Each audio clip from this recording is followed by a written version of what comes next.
Assalamualaikum warahmatullahi wabarakatuh at magandang umaga, grade 9 wisdom. Magandang umaga, sir. Maaari bang tumayo ang lahat? Abdul Majid, pangunahan mo ang ating panalangin. قال ربكم ادعوني استجب لكم امين رب العالمين الحمد لله رب العالمين الرحمن الرحيم مالك يوم الدين اياك نعبد واياك نستعين اهدنا الصراط المستقيم صراط الذين انعمت عليهم غير المغضوب عليهم ولا الضالين امين ربنا اتنا في الدنيا حسنه وفي الاخره حسنه وقنا عذاب النار سبحانك رب العزه عما يصفون. Alhamdulillah. Maraming salamat, Abdul Majid.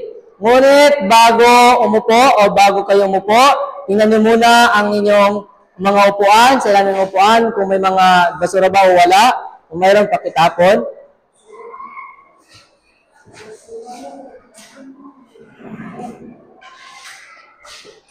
Pagkatapos nyo itapon ng mga basura, pakiayos ang inyong mga upuan para maganda tingnan. Diba? Okay. Sige. Maraming salamat. Maaari natin umupo. Salamat, sir. Tatawagin ko inyong pangalan para sa attendance. Magsabi lang kayo present kung narinig na ang inyong pangalan. Intindihan? Yes, sir. Okay. Very good. Abdul Majid. Sarah Jane. Sir, nakapon. Kamid Ismail. Nurhamin Ismail. Sabpa Jehana. Maulana Nurhani.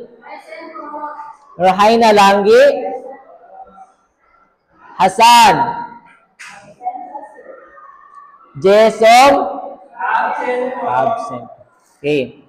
Mukhang may mga absent ngayon Diba sinabi ko nung last meeting is may bago tayong topic, diba? Huwag mag-absent kasi para may maisagot kayo sa inyong exam, sa inyong second reading exam. Kasi malapit ang ating exam, so huwag mag-absent. Kasi malaki ang points ng attendance nyo, tsaka performance.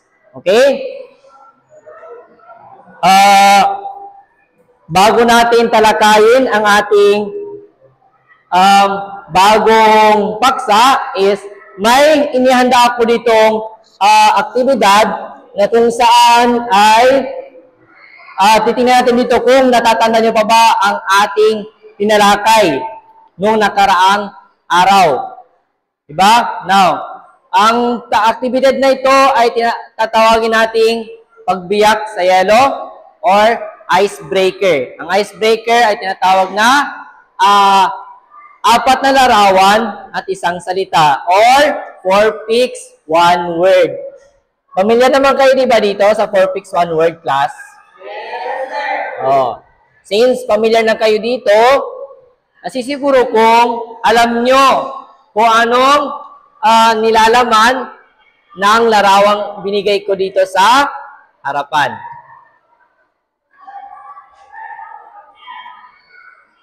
Okay. Sino ang gustong sumagot sa unang larawan? Sino? Sino ang gustong sumagot dito? Tayo. Ano ang nakikita mo sa larawan? Pagbigay. Pagbigay nga ba? Sige. Sir, nag-aaral. Nag-aaral. Nag-aaral. Oh, nag-aaral nga siya, di ba? Sige, sino pa? Nag-aaral ba? Hindi. Sige, Majid. Para sa akin, sir, is nagtatrabaho ko, nagseservisyo. Nagseservisyo. Nagseservisyo nga ba? Tingnan natin. Nagseservisyo nga. Or serbisyo. Makita naman natin sa larawan na nagbibigay siya ng foods. Na may inaalsa siyang bagay, delivery man, at para clinic. Which is service sa English, di ba? Okay. Sa pangalawang larawan, grupo ng mga larawan. Langgi, Produkto nga ba? Produkto nga. Kasi may kita naman na dito ba? Sa may unang larawan, pangalawa, pangatlo, hanggang pang-apat is may kita na produkto yan siya. Kasi pamilya naman sa atin ang mukha ng mga produkto na ating binibili sa palengke o kahit saan. Ngunit, hindi pa dyan nagtatapos ang ating aktibidad. Mukhang nalalaman nyo na or natutukoy niya kung ano ang ating tatalakayin ngayon. Natutukoy ba? Hindi pa. Hindi pa. Bago tayo tumungo sa ating bagong paksa, mayroon akong ipakita sa inyong huling larawan na kung saan ay inyo itong obserbahan, pagnilay-nilayan, at unawain kung ano ang inyong pagkaintindi sa larawang ito. Naintindihan, class? Okay. Sige, naintindihan nyo. Sino ang unang sumagot? Sino ang gustong sumagot? Taas lamang kamay at tumayo at sagutin i-analisa ang nasa larawan. Sir, base po sa nakikita ko sa larawan, yan yung kung paano umiikot yung ekonomiya. Paano? Pwede? Sige, very good. Thank you. Maraming salamat. Sino pa? Langgi?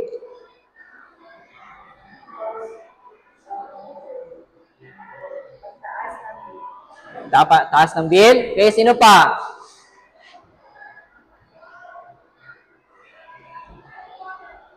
Sino pa ang gustong sumagot? Ano ang inyong naobserbahan sa larawan na aking ipinakita sa inyo?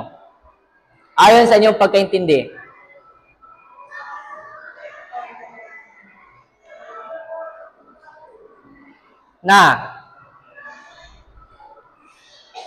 Wala na? Wala kayong idea patungkol sa larawan na aking pinakita? O sadyang meron pero hindi lang lumalabas, di ba? Kaya talaga estudyante, hindi na talaga lumalabas agad-agad yung idea. Ang larawan na pinakita ko sa inyo ay ito ay patungkol sa ekonomiya. Kung paano tumataas or pinapakita dito kung paano tumataas yung ekonomiya. Nakikita natin dito yung sa pamamahala, pagtatrabaho ng bawat isa, at may malaking cellphone naman dito, di ba? Na kung saan is nakikita natin sa social media ang mga samut-saring balita na patungkol sa ating ekonomiya. Naintindihan? Yes, sir. Updated ba kayo? Updated rin pa kala kayo. Sige. Nagkakapitid ka ba? Sige. Kung gayon, handa na ba kayo para sa ating bagong paksa? Yes, sir. Sige. Atin ang simulan, ipaliwanag o tunguhin ang ating bagong paksa. Ang ating bagong paksa ngayon ay patungkol sa kahulugan at kahalagahan ng economics. Hinihingi ko ang atensyon ng bawat isa na makinig. Dito lamang nagkaitoon ang iyong atensyon sa harapan at mag-take note kung sakali. Kasi malay nyo, lalabas ito sa ating exam. Di ba? At wala kang may sagot. Now, bago natin class tukuyin o alamin ang ating bagong paksa, narito ang layunin sa ating aralin. Sa pagtatapos ng araling ito, ang mga mag-aaral ay naasahang gamit pakibasa ang unang layunin. Ang level A is natutukoy ang kahulugan economic at letter B is na ipapaliwanag ang mga kahulugan at kahalagahan ng economics. Okay, maraming salamat. Dalawa lamang ang ating layunin dito. Sa pagtatapos ng araling ito, ang mga mag-aaral ay nasahang natutukoy. Dapat natutukoy nyo kung ano yung kahalagahan o kahulugan at kahalagahan ng economics. At ating itong may papaliwanag mamaya ang kahulugan at kahalagahan ng economics. Ang kahulugan at kahalagahan ng economics ay ango sa salitang Griego na kung saan ay tinatawag na oikonomiya. Ito ay oikonomiya. Oikonomiya ay nahati sa dalawa. Ito ay ang oikos at nomos. Oikos at nomos. Na kung saan ang ibig sabihin ng oikos ay bahay. Ang nomos naman ay pamamahala. Pamamahala. Bigyan ko kayo ng larawan para mas lalong maintindihan. Yan. Bahay.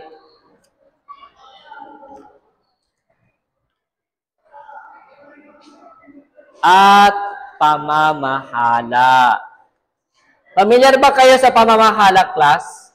Yes, sir. Ano ang pagkaintindi nyo sa pamamahala? Or sa larawan na pinakita ko bilang halimbawa? Nag-uusap.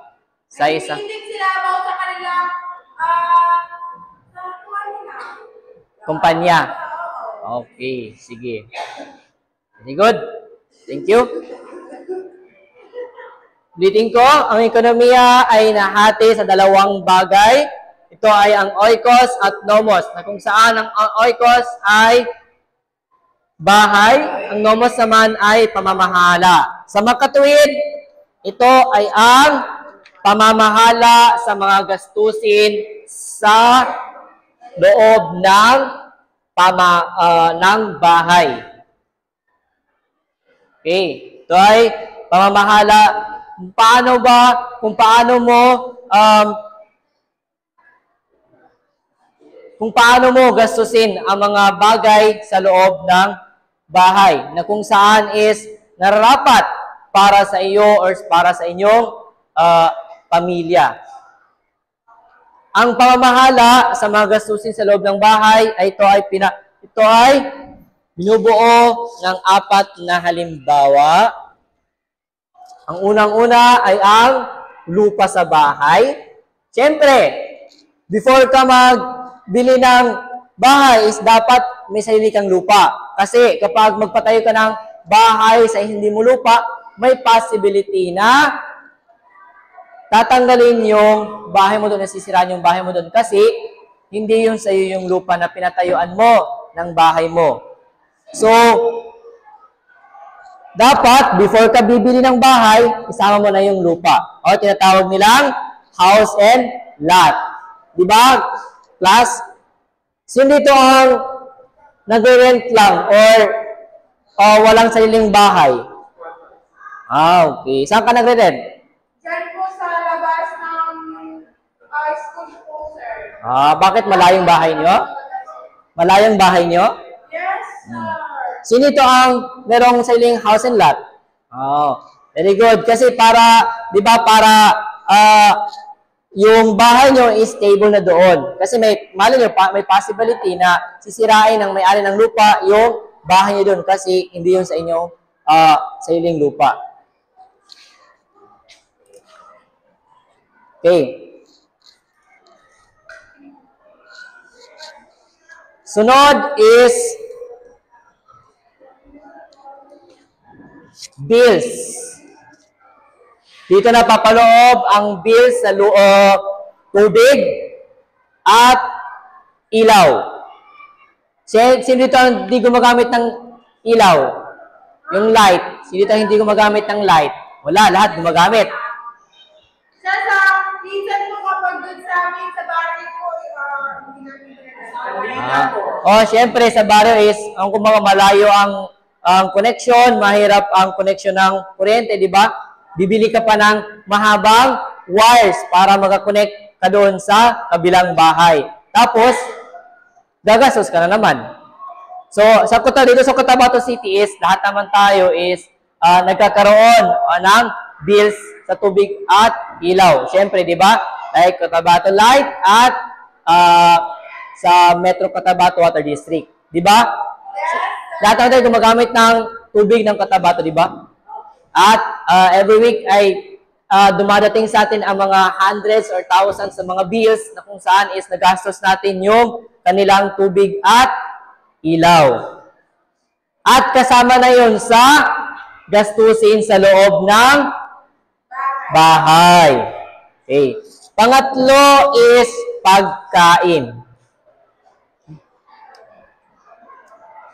Siyempre, kung di mo gagastusin, saan ka kukuha ng pagkain mo? Sa pang-araw-araw, di ba? Kung di mo gagastusin yung pagkain, saan ka kakain? Hingi ka lang sa kapitbahay, hingi ka sa kaibigan, hingi ka kay classmate, hingi kay pinsan or sino-sino hingian mo. So, syempre, kailangan mong gastusin yung para sa iyong pagkain. Kasi wala kang kakainin kung hindi mo gagastusin. Ikip mo lang yung pera mo. Kung gagastusin mo yung pera mo sa pagkain is dapat limitation siya. Kung hindi lahat is uubusin mo doon. Huwag mo gawing parang mukbang, di ba? Kasi hindi ka naman din mayaman para gumastos ng napakalaking halaga para lamang sa pagkain. Bibili ka ng pagkain or grocery ka ng pagkain is dapat yung tamang-tama lang sa iyo. Which is, dapat ang pagkonsumo ng pagkain is dapat tamang-tama lang sa pang-araw-araw mo na pamumuhay. At ang panghuli ay ang gastusin sa pag-aaral. Sino ba dito ang working student? Ay, okay. Mashallah. Working student pala kayo. So, hindi na kayo nangihingi. Mahirap talaga, no?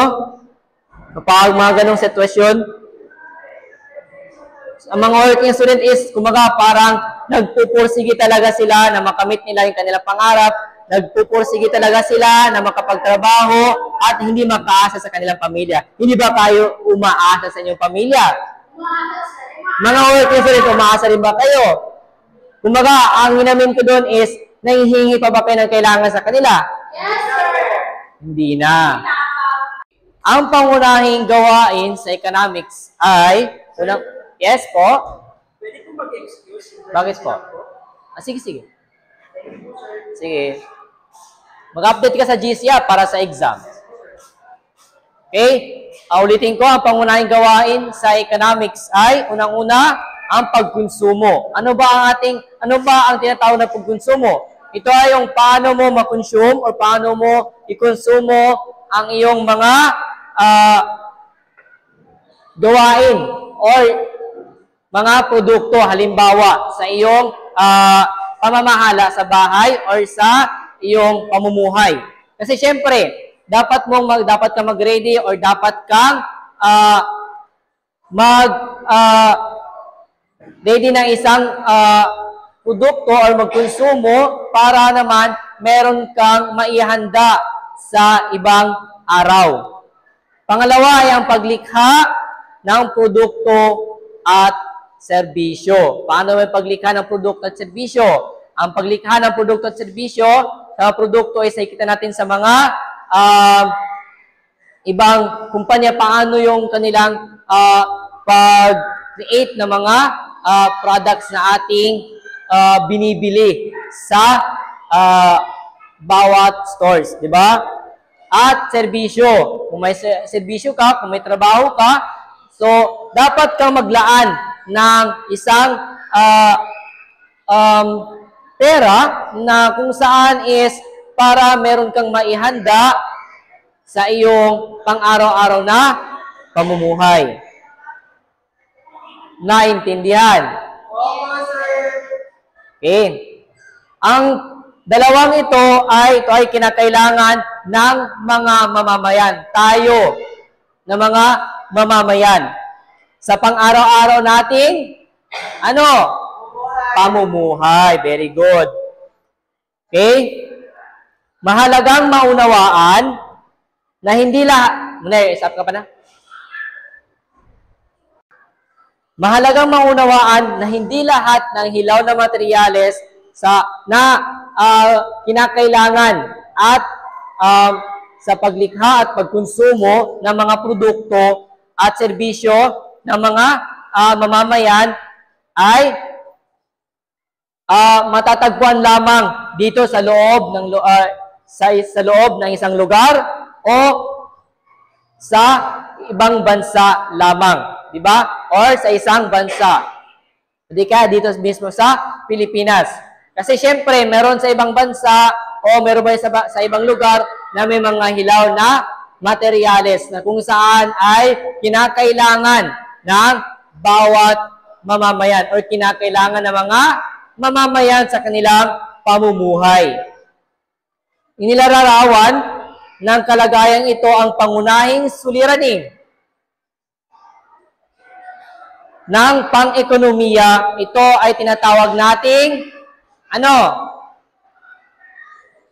kakapusan or scarcity. Ang kakapusan o scarcity sa English ay tumutukoy sa pagiging limitado ng mga pinagkukunang yaman, layunin ng pag-aaral ng economics kung paano tutugunan ang naranasan natin o umiiral na kakapusan sa atin. Okay. Ano ba yung kakapusan? Anong pagkitinyo ka sa kakapusan? Class, ano ang pagkaintindi nyo sa tinatawag nating kakapusan? Kapusa sa pera? Pwede? Ano pa? Ano ang pagkaintindi nyo sa tinatawag nating kakapusan?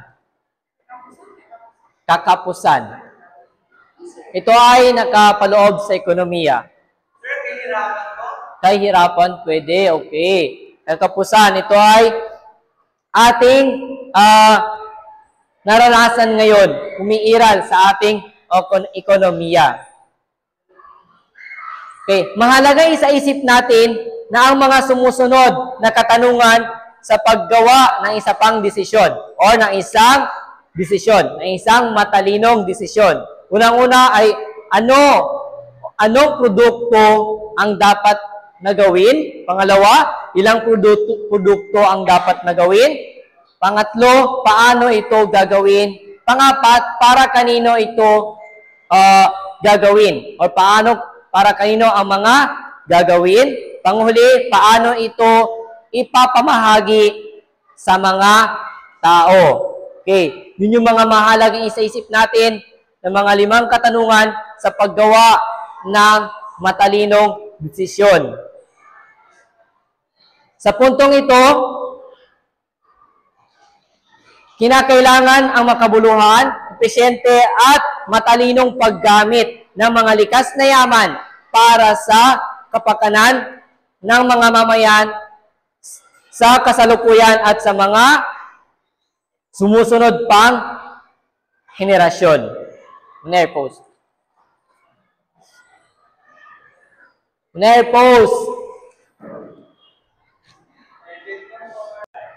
Hey class, naintindihan niyo ba ang explanation kanina? Paliwanag kanina. Ulitin ko, ano ang tinatawag na kakapusan? Kung naintindihan ninyo. Taas ang kamay at tumayo kung may kasagutan.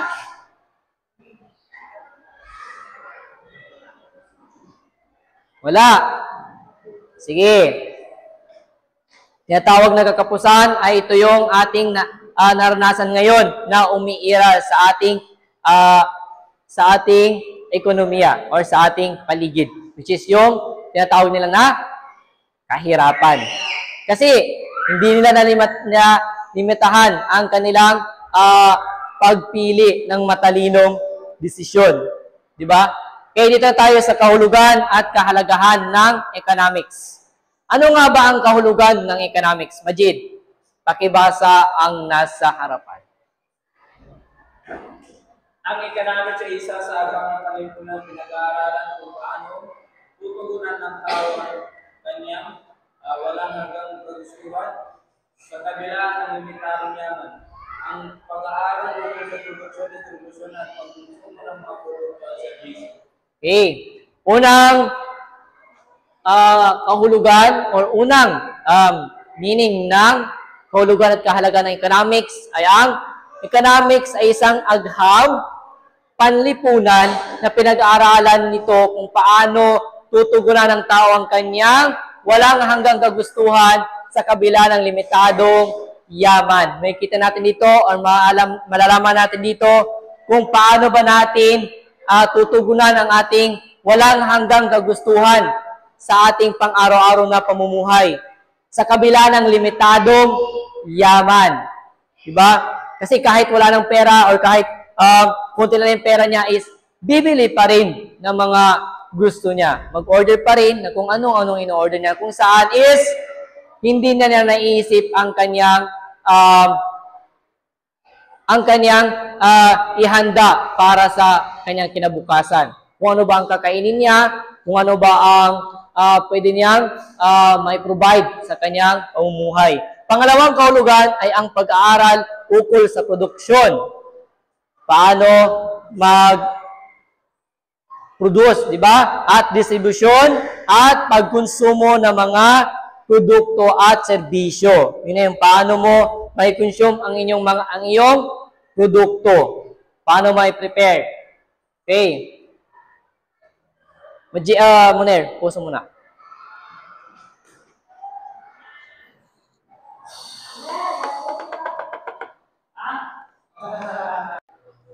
Okay, class, matapos nating alamin or malaman ang kahulugan ng economics, dito naman tayo sa kahalagahan ng economics. Ano nga ba ang kanyang kahalagahan?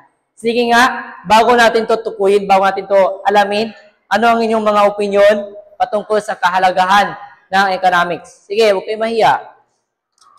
Mali man or tama, ganoon talaga. Sige, langgi, tayo. Kahalagahan sa pakiulit. Kapaligiran, pwede. Sino pa? Narahamin.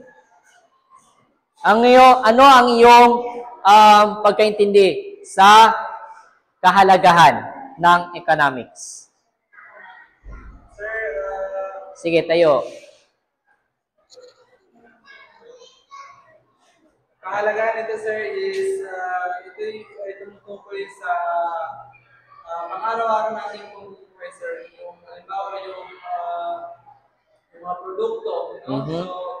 So, sa economics or ekonomiya na yung produkto is napakahalaga sa atin na mamamayang Pilipino. Tama, maraming salamat. At last, Maulana. Ano ang iyong pagkaintindi sa kahalagahan ng economics bago tayo tumungo sa kanyang paliwanag? Tayo. Sir, Sige, Sarah Jane. sir, for me po, ang kahalagahan is, ito yung dapat natin gawin kung, ano yung tawag doon? Kailangan natin gawin na limitado yung pag-unawa natin sa ating economics, or kung paano ka magdidesisyon, bata ka man o matanda or lalaki, is kailangan mo nadidesisyonan yung buhay mo. Okay, maraming salamat. Maraming salamat sa inyong mga idea na binigay. Tayo na tumungo sa kanyang paliwanag. Ang kahalagahan ng economics ay mahalagang malaman na ang economics ay hindi lamang patungkol sa paggamit ng limitadong yaman upang mabuhay. Di ba? Hindi lang daw siya patungkol sa mga paggamit ng limitadong yaman. Kumbaga, hindi lang siya sa paggamit sa mga yung gastusin para mabuhay. Hindi lang siya doon nakatuon. Kundi, ito rin ay patungkol sa paggawa ng matalinong pagpili o pagbuo ng matalinong desisyon. Siyempre, kailangan mo talaga na magkaroon ng matalinong pagpili or pagbuo ng matalinong desisyon sa pang-araw-araw na pamumuhay. Kasi kung wala kang desisyon, kung hindi mo alam ang iyong desisyon or pipiliin sa pang-araw-araw na pamumuhay, na baka magkamali ka naman sa iyong gastusin. Bibili ka ng anong produkto dyan na kung saan ay hindi naman kaakibat or hindi naman kailangan sa iyong pamumuhay. Di ba? So dapat kinakailangan natin ng matalinong pagpili or pagbuo ng isang matalinong desisyon. Kahit di ka man matalino, hindi ka naman smart, at least alam mo ang sinasabi na matalinong pagpili ng desisyon. Naintindihan? Yes, sir. Okay. Kailangan ba natin yun sa pang-araw-araw? Yes, sir. Bakit? Bakit kailangan? Langgi.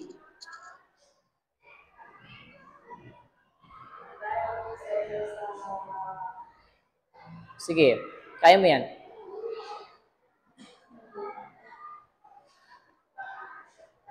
Ano?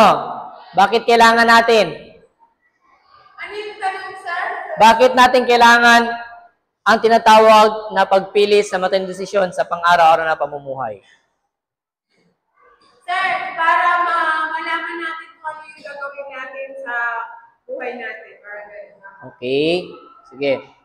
Ito ay napapaloob sa bata man o matanda, lalaki man o babae, may trabaho o wala, lahat tayo ay gumagawa ng desisyon araw-araw. Yun na yun sabi niya. Dapat kailangan natin sa pang-araw-araw na pamumuhay or sa araw-araw na ginagawa natin.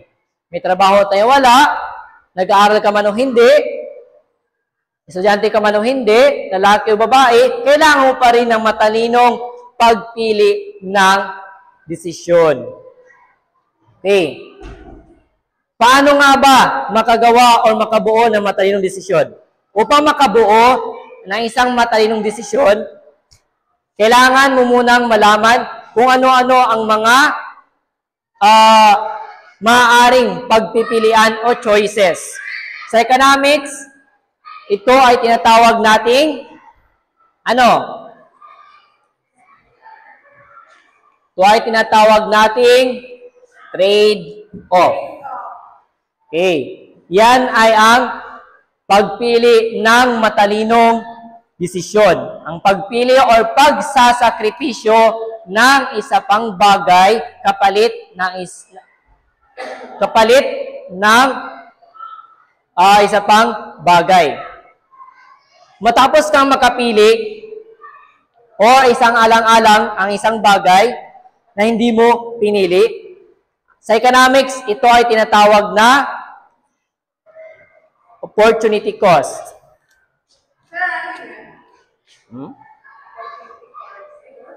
Opportunity cost na kung saan ito yung bagay na hindi mo pinili. Kapalit ng bagay na iyong pinili. Yun yung trade-off. Okay. Ang opportunity cost o ang halaga ng isang bagay o ng iyong isinakripisyo na bagay o kapalit ng kapakinabangan o halaga ng isa pang bagay. Naintindihan? Yes, sir. Okay. Ano ang pagkaintindi nyo sa trade-off? May idea ba kayo? Nalaman nyo ba ito sa ibang subject or na-research nyo ba ito patungkol sa trade-off? Napanood nyo ba ito sa mga balita kung anong tinatawag na trade-off or opportunity cost? Sige, Majid. Wala po, sir. Ay? Sige, sino? Ano ang pagkaintindi nyo sa trade-off at opportunity cost? Ano ang pagkakaiba ng trade-off at opportunity cost? Wala. Sige. Upang mas nating maunawaan, ang tinatawag na trade-off or opportunity cost, ay magbigay tayo ng ilang halimbawa o sitwasyon. Okay. Unang halimbawa, alas 9 na ng gabi, kailangan mo ng matulog. Kailangan mo ng matulog. Ngunit, naalala mo na may assignment pala kayo na kailangan i-pass bukas. So, ano ang pipiliin mo? Ang gumawa ng assignment o matulog? Ito ay ang iyong trade-off. Yun na yung pagpipilian mo. Yun na yung tinatawag nating pagpili o pagbuo ng matinong desisyon. Okay. Kung pipiliin mong matulog at magpahinga, ang maging opportunity cost mo ay wala kang maipass na assignment kinabukasan. Yun yung opportunity cost mo. Pangalawa, kung pipiliin mo naman ang gumawa ng assignment, ay yung maging opportunity cost ay mawawalan ka ng pagkakataon na makatulog ng maaga at magpahinga. Yun yung opportunity cost mo. Tandaan mo na hindi ka pwedeng gumawa ng assignment habang natutulog. Hindi ka naman pwedeng matulog habang gumawa ng assignment. Ano ang iyong handang isakripisyo? Ang matulog o gumawa ng assignment? Sige nga. Since na-encounter nyo naman ito, ang paggawa ng assignment at late na matulog, so ano ang inyong pipiliin doon? Ano ang inyong gagawin kapag kayo ay nasa sitwasyon? Sige, Sarah Jane. Sir, paggagawa ng assignment. Paggawa ng assignment. Okay, bakit? Kasi para matapos na ang lahat. Okay, matapos ng lahat. Kung muna matapusin ang lahat. Sige, Marhamin. Sir, matulog, sir. Kasi, Matulog. Yun ay patungkol sa kalusugan, no? Okay. Nating O sige, Sarah Jane, last. Kung matutulog, hindi ka makasagot Sige. Langgi, mukhang may idea ka. O? Assignment din. Okay. Pwede naman siguro na gawin mo muna yung assignment mo, bilisan mo lang paggawa, di ba? Bago matulog. Di ba? After yung gumawa ng assignment, so, pwede ka nang matulog. Hindi na mag-cellphone. Di ba? Okay. Or pwede naman na pag-uwi mo ng bahay, makapahinga ka, makapray ka, then makakain ka sa panghapunan is pwede nang igawin yung assignment mo para makatulog ka ng maaga. Pwede ba yun? Yes, sir. Okay. Pangalawang halimbawa, para mas lalo nating maunawaan kung ano ba ang trade-off at opportunity cost. Ikaw ay nasa canteen upang kumain. Siyempre, gutom na gutom ka, lunch break or recess, kailangan mong kumain. Meron kang 40 pesos. Okay. Ano ang iyong kakainin? Siyempre, pagkain, di ba? Ano ang iyong kakainin? Ang menu ay ang magsisilbing pagpipilian mo. Siyempre, wow, canteen, may menu. Di lahat ng canteen may menu, di ba? Okay, pero kailangan talaga kasi para makapili yung customer. So, ang menu ay ang magsisilbing trade-off mo. Kasi pagpipilian mo siya, kung ano yung bibilihin mo doon, kung ano yung kakainin mo. Ang mga kakainin doon ay ang tubig, pasta, sandwich, coke, and then, ano pa? Pastil, pwede. Di ba? So, ang binili mo ay tubig at pasta. So, yun ang trade-off mo. Ang opportunity cost mo naman ay hindi ka makakabili ng burger, sandwich, coke, at pastil. Yun yung opportunity cost mo. Yun ang opportunity cost mo. Yung hindi mo nabili. So, ano ang iyong sakripisyo? Ano ang iyong pipiliin? Ano ang mas magaan sa iyo para doon sa pagkain na yun? Sir, Ano? Tubig, pastil. Kasi kung sir, kapag hindi ka nakain ng tubig, ay ng pastil is, wala kang gana sa pag-aaral. Hmm. So, kailangan talaga kumain ka muna before ka mag-aaral, before ka Okay. pumasok. Okay. Yun yung tinatawag na trade-off pa. Yung pagpili mo ng isang bagay at ang opportunity cost naman ay yung hindi mo napili. Tulad ng sinabi ko kanina. Naintindihan? Yes, po, sir. Okay. Panghuling halimbawa. Para sa pangatlo at huling halimbawa ng trade-off at opportunity cost. Okay. Kung pipiliin ka or kung mapipili ka bilang pinuno ng inyong bansa, ano ang maaari mong gawin upang mapaunlad ang inyong ekonomiya gamit ang malawak niyong lupain? Maaari mo ba itong ilaan sa pagtatanim ng pagkain, pagtayo ng gusali, palagyan ng mga malawak na kalsada? Ito ay ilan sa iyong mga trade-off. Ito ay tinatawag nating trade-off. O ito yung trade-off mo o maaring pagpipilian. Kung pipiliin mo na ito ay taniman ng mga pagkain para sa mamamayan, dapat isaalang-alang na mamawawalan ka ng pakinabang nito upang mapalagyan ng kalsada at gusali. Ito naman ay yung opportunity cost. So, ano ang pipili mo doon kapag ikaw ay nasa sitwasyon bilang estudyante? Both? Yes. Dapat kang pumili, di ba? Kasi trade-off at saka opportunity cost. Trade-off. So, ang piliin mo doon, anong pipiliin mo doon? Magtanim ka na lang, magtanim ka o palagyan mo ng malawak ng kalsada or gusali. Sige, tayo. Sir, for me is magtanim ka ng palay kasi para good na rin. Para if ever na yung mga taong walang makakain, pwede mo sila bigyan, magbigay ka sa kanila, and then pwede ka naman magawa ng Kalsada. para din sa mga may masalakitan. Okay. Sige, maraming salamat. Ang kasagutan doon is, kapag malawak yung lupain mo, is pipiliin mo talaga na palagyan din ng daanan at palagyan din ng mga gusali kung nararapat, di ba? At saka gusali na kung saan hindi naman kataas-taasan. Hindi naman as in mataas ilang floors na ilalagay mo doon. Dapat katamtaman lang na kung saan is nararapat lang para sa community nyo, sa komunidad ninyo. Di ba? Intindihan? Okay.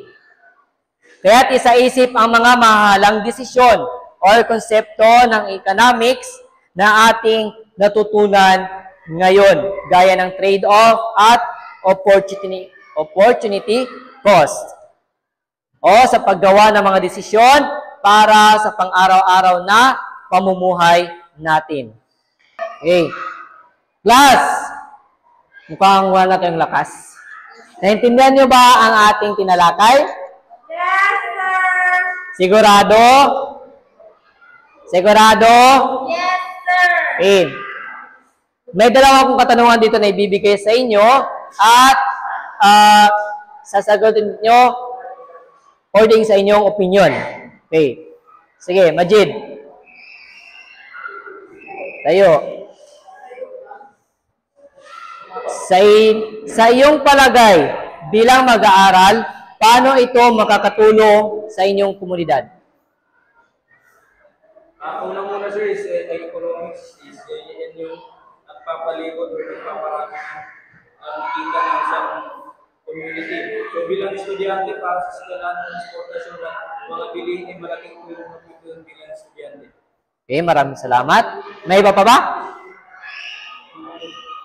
Okay, pangalawa. Sino ang sasagot ng pangalawa? Sir, anong question? Tayo muna.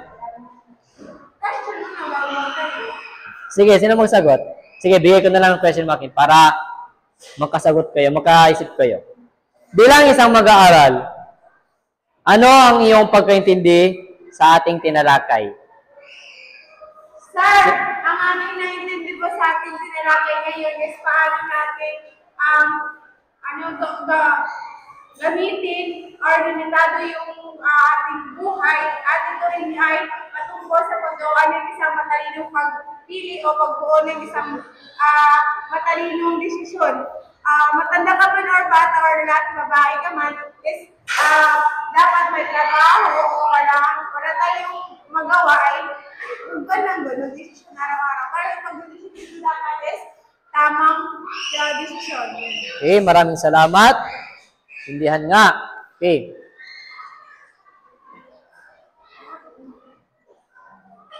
Matapos ninyong may bigay ng mga opinion, may tatlo naman akong katanungan dito na kung saan is talaga nga bang nakuha ninyo ang mga pangunahing kahalagahan ng economics or ang kanyang mga kahulugan, ang kanyang mga halimbawa at ang mga kanyang konsepto or ang pagbigay kanina ng mga halimbawa. Okay. Unang katanungan, ano ang pangunahing kahalagahan ng economics? Sir, ako na po. Sir, ang pangunahing economics ay ang pag-aaral kung paano ginagamit ng mga tao ang limitadong mga kapagpunan upang matugunan ang kanilang walang katapusan, mga pangangailangan o kagustuhan ng isang tao sa mundo. Okay. Pangalawa, mukhang nag-take note kayo Nag-take note nga kayo. May iba pa ba?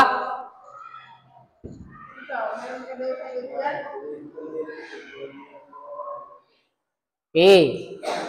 Pangalawang katanungan, ano ang iba pang kahulugan at kahalagahan ng economics? Okay, saba.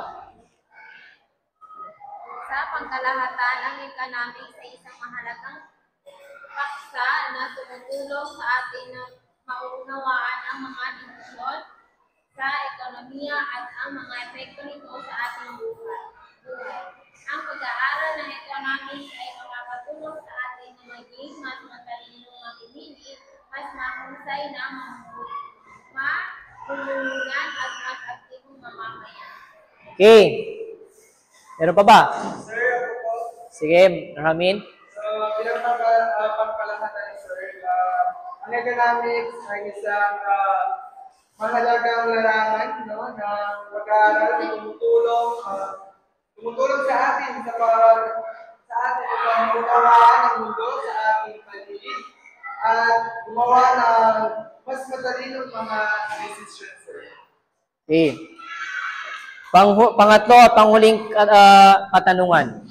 Ano ang pangunahing pangangailangan ng kahalagahan ng economics? Okay, Nurhani.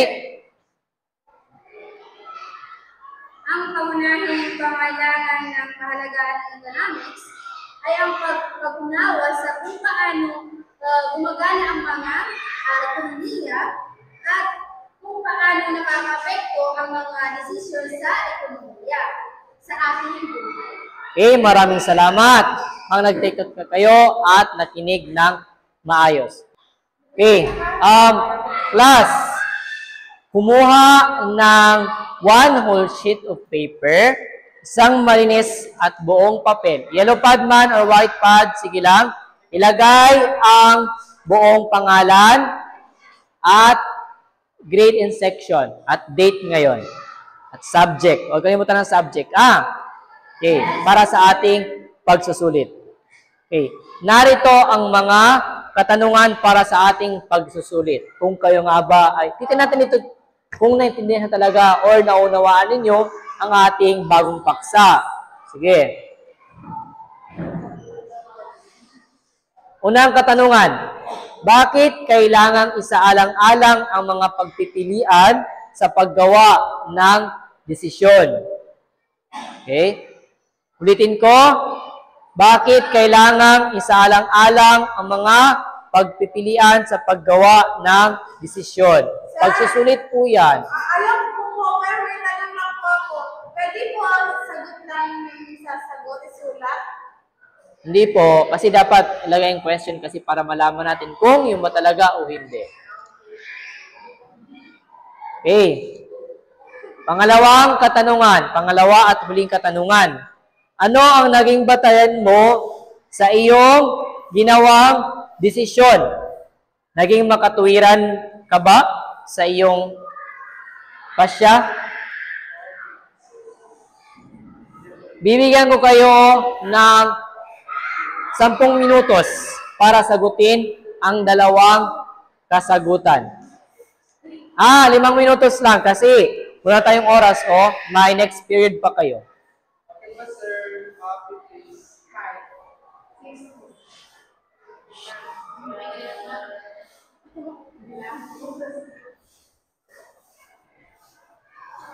Sarah J, sagot ka na. May nusang kita maya.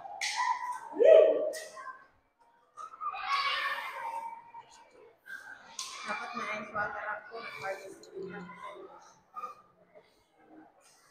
Ice water dapat ako sa'yo. Participate lang ko. Kuner, pwede para ball pen? Next time, dala kay dual pen nyo para hindi nyo ma-distract ang kasama nyo.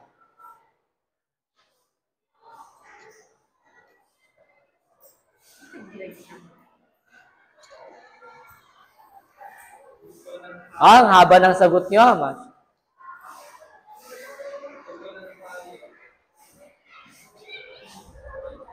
Sir, tapos na po. Tapos na ba?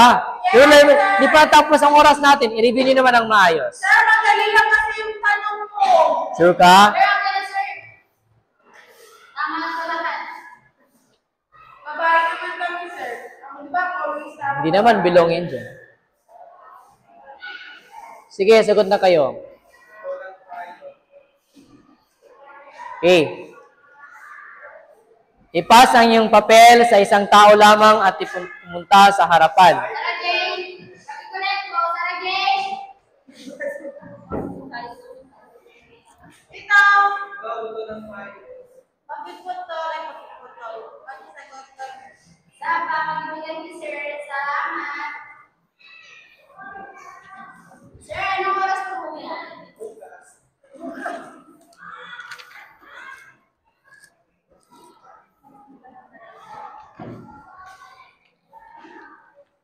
Okay.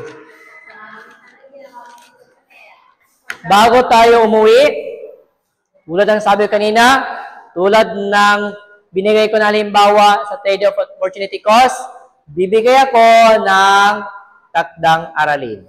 Inyong sasagutan sa bahay. Sagutan sa bahay, Hindi ko natatanggapin ang inyong takdang aralin kapag di nyo pa sinagutan sa classroom, sa room. Ang takdang aralin sa bahay sasagutan at hindi sa Bahay.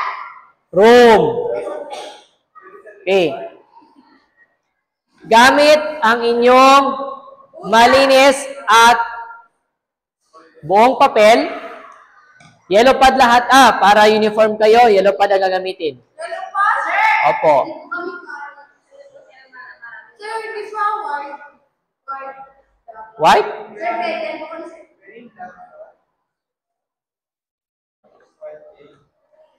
One whole na yellow pad, malinis dapat, isulat ang inyong pangalan, grade, at date, subject. Kapag wala doon nakalagay, minus doon sa assignment nyo. Wait lang. Okay, intindihan ang instruction? Okay. Ang question, ang mga katanungan para sa ating, or para sa inyong takdang aralin, unang-una ay ano ang mga halimbawa ng kahalagahan ng economics? Ipaliwanag ang mga ito. Salamat po, sir. Pangalawang katanungan, ano ang kahulugan ng economics? Panghuli at pangatlong katanungan, ano ang pangunahing pangangailangan ng economics? Sir, Po. ano yung number 1? Pakiulit po. Ano ang mga halimbawa ng kahalagahan ng economics? Ipaliwanag ang mga ito. Ito ay ipapasa bukas sa ating klase. Wala dapat malate, Opo. Wala ring mag-absent. Okay, malapit ng ating second grading examination or second quarter. Di pa siya nagbaba ng memo, ang ating principal. Okay? May mga katanungan pa ba o wala na? Wala na po, sir. Okay? Magtayo ang lahat. Maaari bang tumayo ang lahat? Okay, nagkatayo na? Sige. Goodbye, grade 9 wisdom. Goodbye, class. Have a nice day. Okay lang. Goodbye, sir. Thank you for